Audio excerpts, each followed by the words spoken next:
Hello दोस्तों, स्वागत है आप सभी का पॉलिटिकल गुरुजी क्लासेस में। कौन थे माओ जुडांग, उनकी क्या पॉलिटिकल आइडियोलॉजीज थी, उनके क्या विचार थे और वो कहाँ से बिलोंग करते थे, इस वीडियो में हम डिटेल में कवर करने वाले हैं। माओ जुडांग जो कि एक चाइनीज मार्क्सियन फिलोसफर थे। उन्होंने कैसे मार्क्सिज्म की जो आइडियोलॉजीज है उनको उसको एशियाटिक फॉर्म में कन्वर्ट करने का प्रयास किया, उस कैसे इम्प्लीमेंट किया और साथ ही साथ उनको जो है father of modern communist China क्यों कहते थे।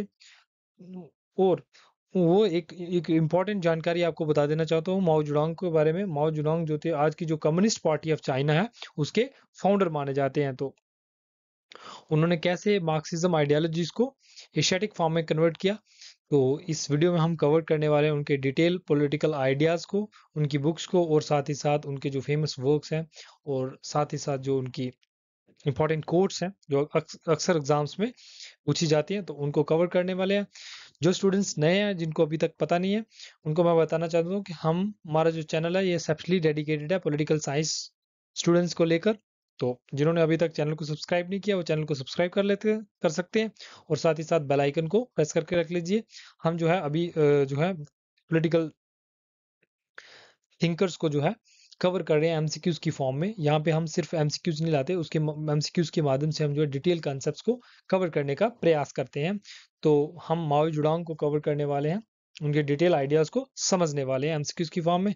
तो यहाँ पे टारगेटेड स्टडी कराई जाती है ताकि आपका मैक्सिमम आउटपुट जो है वो निकल सके। आप जितना टाइम इस वीडियो में इन्वेस्ट कर रहे हैं उससे आप कुछ ना कुछ सीख पाए और आपके लिए जो वीडियो है वो इन्फॉर्मेटिव रहे ताकि आप अपने जो तैयारी को और ज़्यादा उसमें ग्रोथ ला सकें। तो ये टारगेट स्टडी का मेथड है हमारा। हम एमसीक्यूज के माध्यम से जो है आपके डाउट्स को क्लियर करने का प्रयास करते हैं। तो एक ही वीडियो में जो है माओ जुड़ांग को कवर करने वाले हैं। तो चलिए बिना देरी किए हुए फर्स्ट एमसीक्यू के साथ वीडियो को स्टार्ट करते हैं।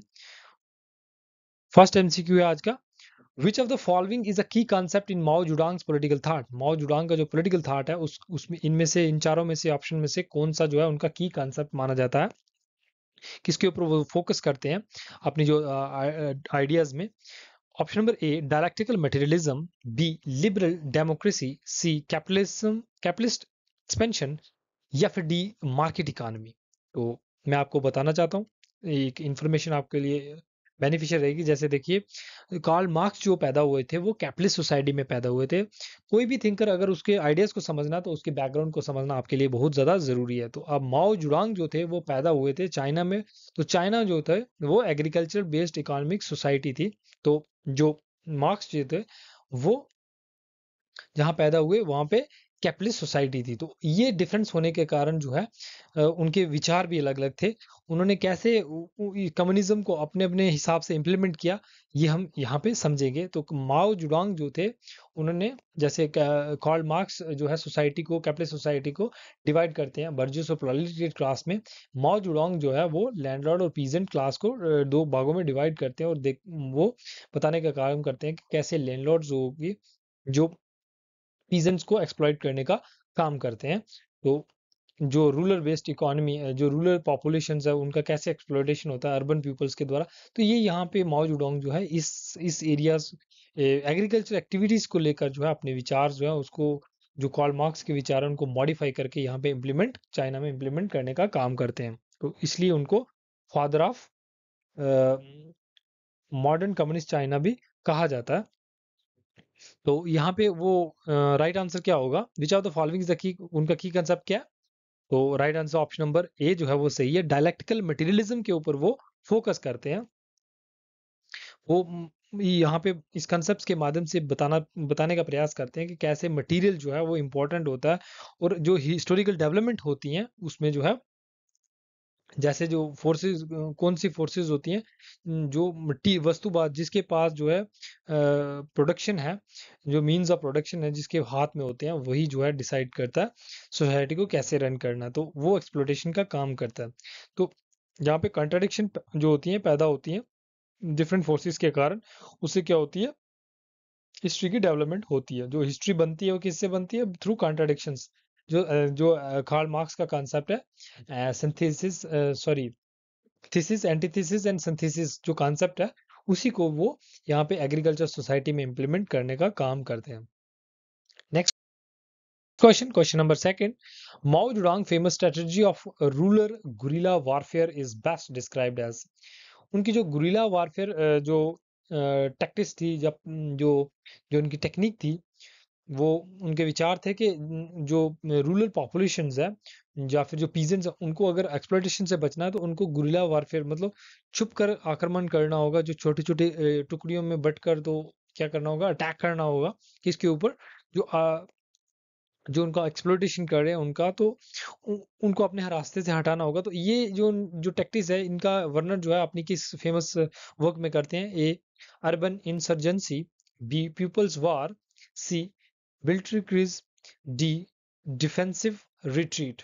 तो राइट आंसर क्या होगा, आपने कौन से फेमस वर्क में जो है डिस्कस करते हैं। The right answer option number B जो है वो सही है। पीपल्स वार में जो है वो डिस्कस करते हैं कि कैसे वो जो अपनी उनकी स्ट्रेटेजी है rural warfare, rural guerrilla warfare की जो टेक्टिक्स है उनको उसको एक्सप्लेन करते हैं कि माओ कंसेप्ट जो है पीपल्स वार में इन्वॉल्व मोबिलाइजिंग, कैसे रूरल पॉपुलेशन को मोबिलाइज करना है through guerrilla warfare to encircle and defeat stronger urban based opponents.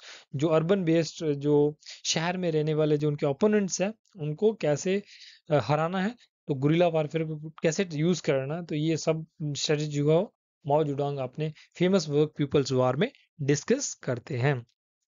तो उनके अदर इंपॉर्टेंट वर्क्स भी हैं, जैसे ऑन कंट्राडिक्शन, ये एक इंपॉर्टेंट किताब है। उसके बाद ऑन गुरिल्ला वारफेयर, ये भी एक इंपॉर्टेंट किताब है। साथ ही साथ उनकी on practice and contradiction, on protected war, ये भी एक इंपॉर्टेंट किताब है। तो ये सभी जो किताब अक्सर एग्जाम्स में पूछी जाती हैं, तो इनको भी आप याद रखें। Next question number third, which book by Mao Zedong outline his military strategy and political ideology। Mao Zedong की कौन सी किताब जो है मिलिट्री स्ट्रेटजी और पॉलिटिकल आइडियोलॉजीज को आउटलाइन करती है। A, the communist manifesto, B, on guerrilla warfare, C, Das Kapital, D, state and revolution. तो राइट आंसर क्या होगा, right answer is option number B जो है वो सही है। ऑन गुरिल्ला वारफेयर जो उनकी किताब है, मैंने आपको बता दिया, ये भी उनकी एक इंपॉर्टेंट किताब है। यहाँ पे वो जो गुरिल्ला वारफेयर की जो अनिवार्यता है उसको डिस्कस करते हैं कि ये जो रूरल बेस्ड पॉपुलेशन है उनको यूज करना चाहिए, ताकि जो अर्बन शहर में बैठे उनके जो ओपोनेंट है उनको कैसे वो हरा सकें।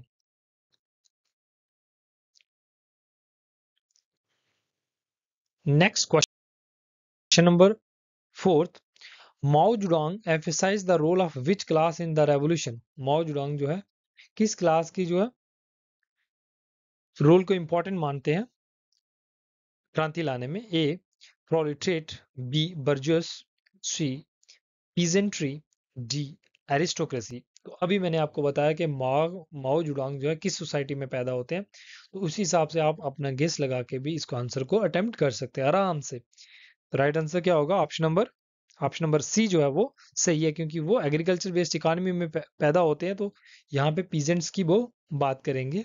तो जैसे मार्क्स जो है वो इंडस्ट्रियल प्रोलेटरेट के ऊपर फोकस करते हैं, तो माओ रेवोल्यूशन इसके तो कार्ल मार्क्स मानते थे कि जो इंडस्ट्रियल प्रोलेटरेट है वो क्या करेंगे, वो रेवोल्यूशन लाने का काम करेंगे। तो यहाँ पे माओ समझते हैं कि जो पीजेंट्री क्लास है वो जो है चाइना में रेवोल्यूशन लाने का काम करेगी। तो next question number 5, which of following slogan is associated with Mao Zedong's approach to revolution. जो माओ जुडांग की अप्रोच थी रेवोल्यूशन को लेकर, इनमें से कौन सा स्लोगन जो है उनके द्वारा दिया गया उसको related.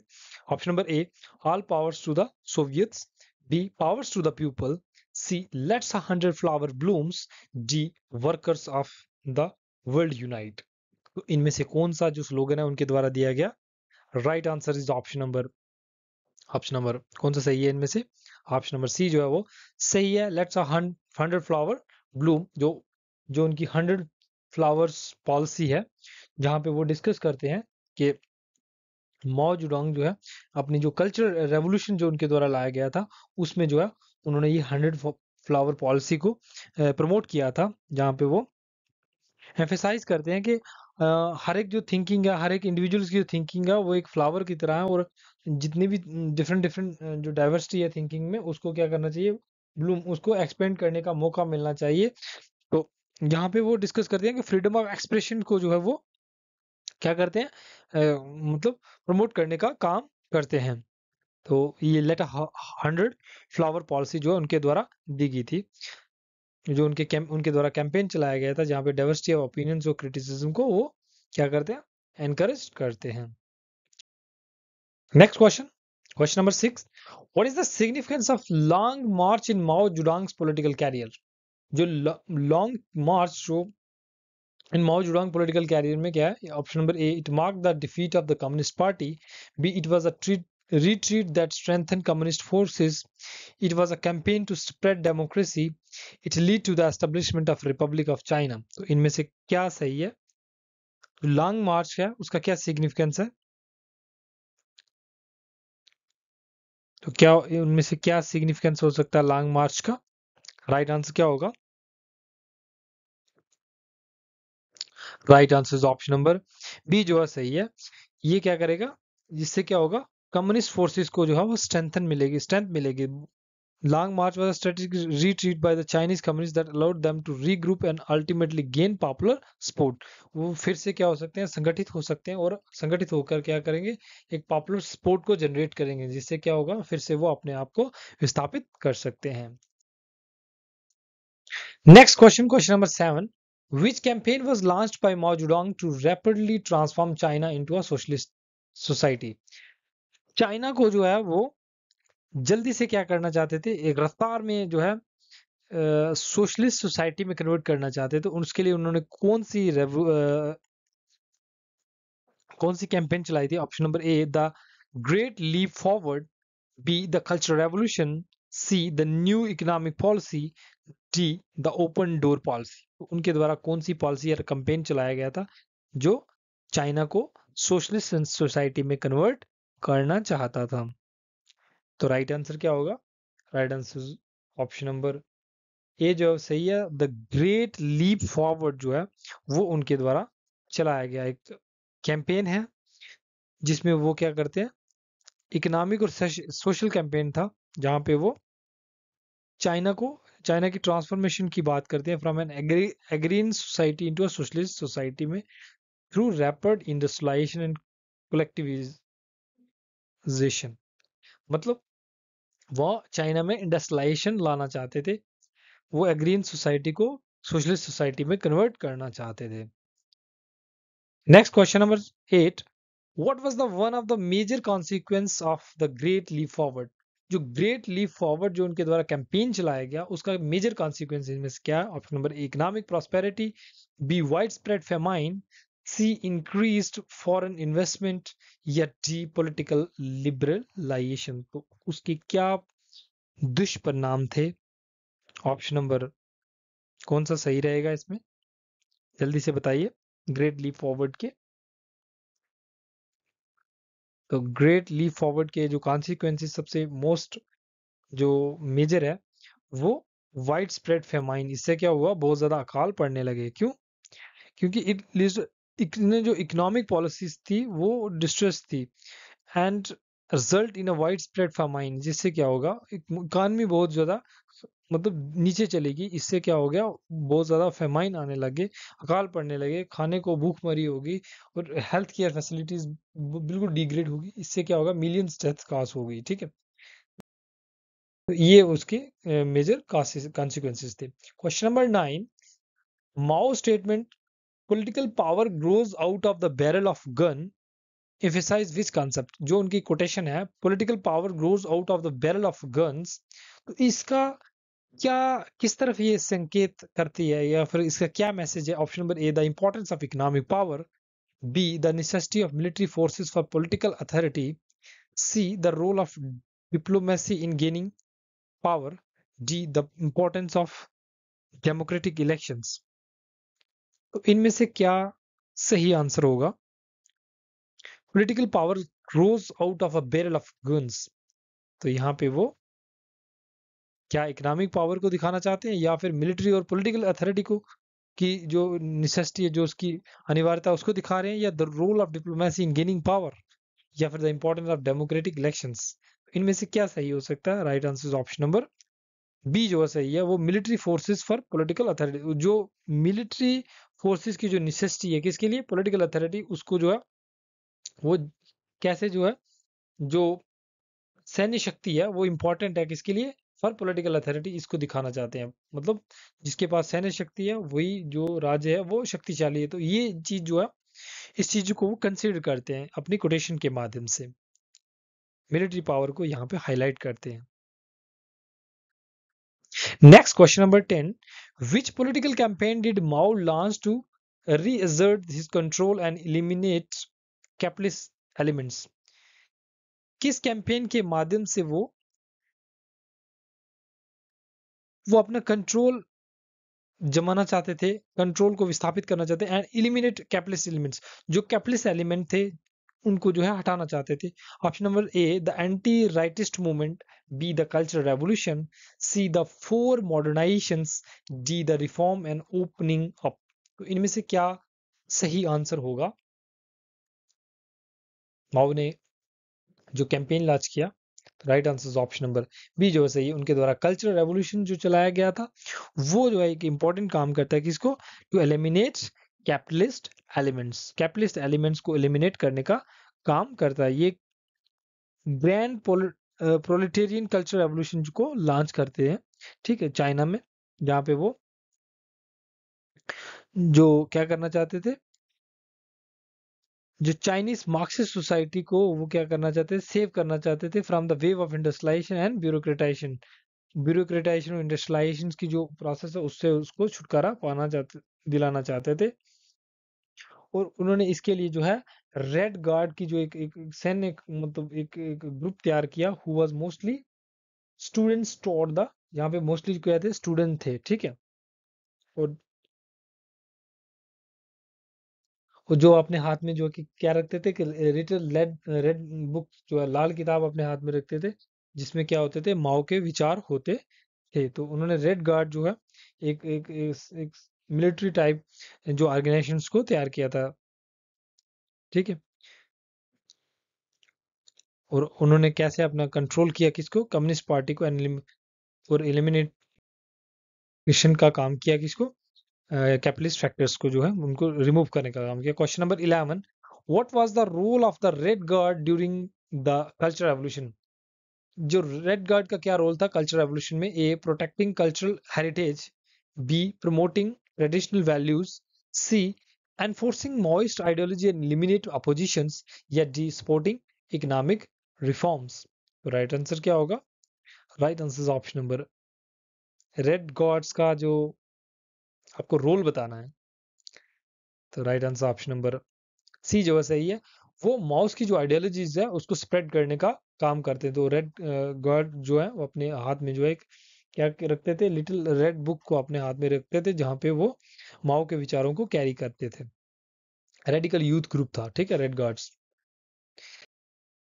Next question number 12, which of the following is a famous quotation by Mao Zedong? इनमें से कौन सी जो है फेमस कोटेशन दी गई है माओ जेडोंग के द्वारा? Option number A, religion is the opinion of masses, opinion of the people, जो धर्म है वो लोगों का वहम है। तो ये किसके द्वारा? ये कार्ल मार्क्स के विचार थे। B, the only thing we have to fear is fear itself, या C, let 100 flowers bloom, let 100 schools of thoughts content, B, I think therefore I am. तो ये आपको अभी तक पता चल चुका होगा क्योंकि हमने पहले भी डिस्कस कर लिया। तो राइट आंसर क्या होगा? Right answer option number C जो है वो सही है, क्योंकि ये मार्क्स जो है डाइवर्स डाइवर्स जो हमारे व्यू पॉइंट्स हैं, जो हमारे विचार हैं, उनको जो है इनकरेज करने का काम करते हैं। Next question number 13, Mao ideas of continuous revolution was intended to, जो उनका जो कंटिन्यूस रेवोल्यूशंस का जो लगातार क्रांति होनी चाहिए, तो इसको इसको जो उनका प्रमोशन करने का या इनकरेज करने का क्या इंटेंट था, क्या रहता था? ए, स्टेबलाइज इकोनॉमिक ग्रोथ, क्या वो इकोनॉमिक ग्रोथ को स्टेबलाइज करना चाहते थे? या B, prevent the establishment of bureaucratic leads, जो ब्यूरोक्रेटिक सेटअप है या फिर इलीट है, जो ग्रुप ऑफ पीपल जो ब्यूरोक्रेसी में है वो ज्यादातर पावरफुल ना हो जाए, उनको प्रिवेंट करने के लिए? या फिर सी एनकरेज फॉरेन इन्वेस्टमेंट या फिर फॉरेन इन्वेस्टमेंट को रोकने के लिए, सॉरी बढ़ावा देने के लिए, या डी प्रमोट टेक्नोलॉजिकल इनोवेशंस। तो राइट आंसर क्या होगा? ऑप्शन नंबर बी जो है सही है, क्योंकि वो जो ब्यूरोक्रेटिक लीड्स हैं, मतलब जो नौकरशाही में कुछ एक जो लोगों का जो वर्चस्व हो जाता है, उसको रोकने के लिए जो है वो कंटिन्यूस रेवोल्यूशंस की बात करते हैं। ठीक है, next question number 14, which of the following book is a collection of Mao Zedong speeches and writings? इनमें से कौन सी किताब जो है माओ जुडांग की जो स्पीच और राइटिंग्स है उनकी कलेक्शन है? A quotation from chairman Mao, B the art of war, C the prince, D the wealth of nations. तो राइट आंसर क्या होगा?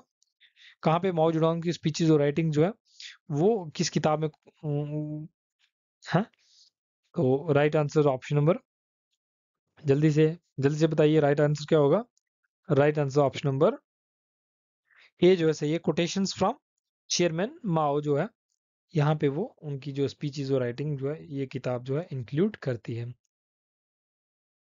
जहाँ पे वो कल्चरल रेवोल्यूशन के द्वारा जितनी भी उन्होंने रेवोल्यूशंस या फिर स्पीचेस थी ये इंक्लूड करती है किताब। Question number 15, Mao Zedong vision for China's economic development primarily focus on. जो माओ जुडांग के हिसाब से, उनके विजन के हिसाब से क्या, जो अगर चाइना में इकोनॉमिक डेवलपमेंट लानी तो उसका उनका प्राइमरी फोकस किसके ऊपर था? ए capitalist market reforms, B heavy reliance on foreign aids, C self reliance and mass mobilization, या फिर D free trade and globalizations। तो आई होप आपको अभी तक जितने भी हमने पिछले उनके कंसेप्ट को क्लियर किया उससे आपको आइडिया लग चुका होगा कि इसका राइट आंसर क्या होगा। राइट आंसर ऑप्शन नंबर, आपको मैक्सिमम गेस वर्क के भी फोकस करना, आपको अपने आंख कान को खुला रखना है जब हम कंसेप्ट को पढ़ रहे हैं, तो आपको जो उसके रिलेटेड जितने भी क्वेश्चंस हैं उनको भी ध्यान में रखना है और अपने खुले मन से सोचना है, खुले दिमाग से सोचना है, ताकि आपको अगर आपने एज इट इज नहीं भी पढ़ा है तो आप अपने कॉमन सेंस से उस क्वेश्चंस को भी अटेम्प्ट कर सकें। अगर आपको थोड़ा भी आइडिया उस थिंकर्स के किस तरह के विचार थे तो आप वहां से अपना गेस वर्क से उस क्वेश्चन को अटेम्प्ट कर सकते हैं। तो यहाँ पे राइट आंसर क्या होगा? ऑप्शन नंबर सी जो है सही है, self reliance and mass mobilisation के ऊपर वो फोकस करते हैं और द ग्रेट लीप फॉरवर्ड जो उनके द्वारा कैंपेन चलाया गया वहां पे वो इस चीज को इनकरेज करने का काम करते हैं। Next question number 16, which of the following describes Mao Zedong's view on art and literature? जो माओ जुडांग के आर्ट और लिटरेचर को लेकर क्या विचार थे उसमें इस कौन सा ऑप्शन इनमें से सही है? A art should be independent of politics, जो आर्ट्स है जो कला है वो पॉलिटिक्स से जो राजनीति से अलग होनी चाहिए। बी स्वतंत्र होनी चाहिए। B art should serve the revolution, या फिर आर्ट जो है वो रेवोल्यूशन को सर्व करनी चाहिए, उसको प्रमोट करने का काम करना चाहिए। C art should focus on individualism, art जो है इंडिविजुअलिज्म के ऊपर फोकस करना चाहिए ना कि कलेक्टिविज्म। या D art should B purely aesthetic, art जो है एस्थेटिक नेचर होना, सौंदर्य जो जो हंसी मजाक जो है उसको प्रोड्यूस करे, सिर्फ यही होना चाहिए, उसके ऊपर बेस होना चाहिए। Right answer option number B जो है वो सही है, art should serve the revolution, art जो है वो भी जो है रेवोल्यूशन को सर्व करने का काम करे।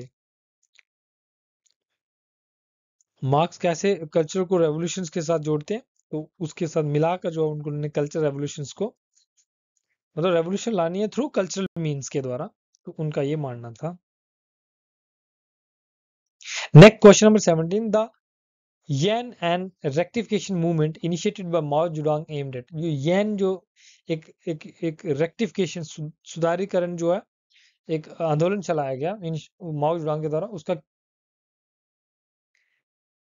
उसका एम क्या था? A introduce capitalist reforms, B reform the education system, C strengthen party discipline ideology purity, या D promote religious freedom.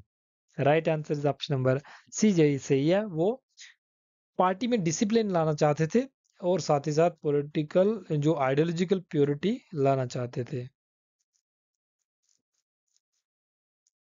Marks के जो आइडियोलॉजिकल कंट्रोल है ओवर द कम्युनिस्ट पार्टी को कंसोलिडेट करना और साथ ही साथ जो मार्क्सिस्ट और लेनिनिस्ट के जो प्रिंसिपल है उनको प्रमोट करना।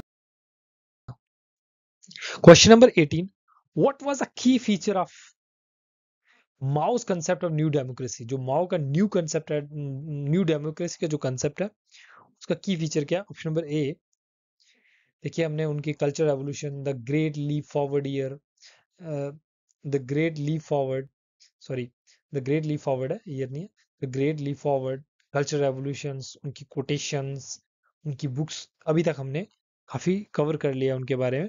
तो उनके विचार कैसे थे और कौन से थिंकर थे, कहाँ से बिलोंग करते, इन सभी चीज़ों को अभी तक हमने क्लियर। अब हम जो उनके न्यू डेमोक्रेसी कंसेप्ट के इंपॉर्टेंट फीचर है उसको इस क्वेश्चन के माध्यम से कवर करने वाले हैं। Option number A, immediate transition to communism, B alliance with imperialist countries, yes C coalition government with multiple classes, या D exclusive rule by the communist party। तो राइट आंसर क्या, न्यू डेमोक्रेसी का क्या concept है? Right answer option number C जो है सही, coalition government with multiple classes.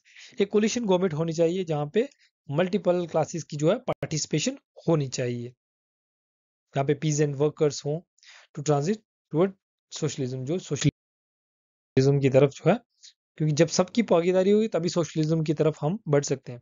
Question number 19, Mao Zedong's political thought is often refer to as, जो Mao Zedong की पॉलिटिकल थॉट है उनको रेफर किया जाता है as a, option number A Marxism, Leninism, Maoism, B Trotskyism, C social democracy, D नियोलिबरलिज्म।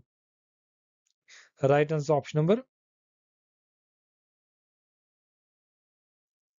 ए जो है सही है, मार्क्सिज्म, लेनिनिज्म एंड माओइज्म इस तरीके से रेफर किया जाता है, क्योंकि Mao contribution to Marxist Leninist theory particularly regarding revolution agrarian society, कैसे एग्रीन सोसाइटी में रेवोल्यूशन लाना है, यहाँ पे मार्क्स जो है उसको डिस्कस करते हैं और ऑफन टर्म्ड है, इसको मार्क्सिज्म, लेनिनिज्म एंड माओइज्म के नाम से जाना जाता है। क्वेश्चन नंबर 20, आई होप ये लास्ट क्वेश्चन होगा आज का। Which of the following best describe Mao's perspective on class struggle, जो माओ का पर्सपेक्टिव था क्लास स्ट्रगल को लेकर, जैसे कार्ल मार्क्स वो भी क्लास स्ट्रगल की थ्योरी देते हैं, कैसे प्रोलिटरेट और बर्गर्स क्लास जो है आपस में कंट्राडिक्ट करती हैं और कैसे उनके बीच में स्ट्रगल होती है और कैसे सोशलिज्म को अचीव किया जाएगा, तो ये मार्क्स के व्यूज थे। तो यहाँ पे वो माओ कैसे डिस्कस करते थे, कैसे रखते हैं सामने क्लास स्ट्रगल को। Option number it end once socialism achieve, B it continues even after under under socialism, is C it is irrelevant, जैसे कार्ल मार्क्स मानते थे कि जब सोशलिज्म आ जाएगा तब क्लास खत्म हो जाएंगी, क्योंकि ठीक है, तो C it is irrelevant to socialist society, D it only occur in capitalist societies. तो मार्क्स का जो क्लास स्ट्रगल, माओ का सॉरी क्लास स्ट्रगल को लेकर जो व्यूज थे वो इनमें से क्या सही है? Right answer is option number B जो है सही है, ये उनका मानना था कि सोशलिज्म के अंडर भी जो है क्लास स्ट्रगल वो जीवित रहेगी, वो चलती रहेगी। Mao believed that class struggle continues under socialism as a new contradiction and potential classes enemies arise। तो उसी क्लास में जो है enemies arise होंगे, necessity ongoing vigilance and actions, तो उसके लिए जो है continuous revolution की बात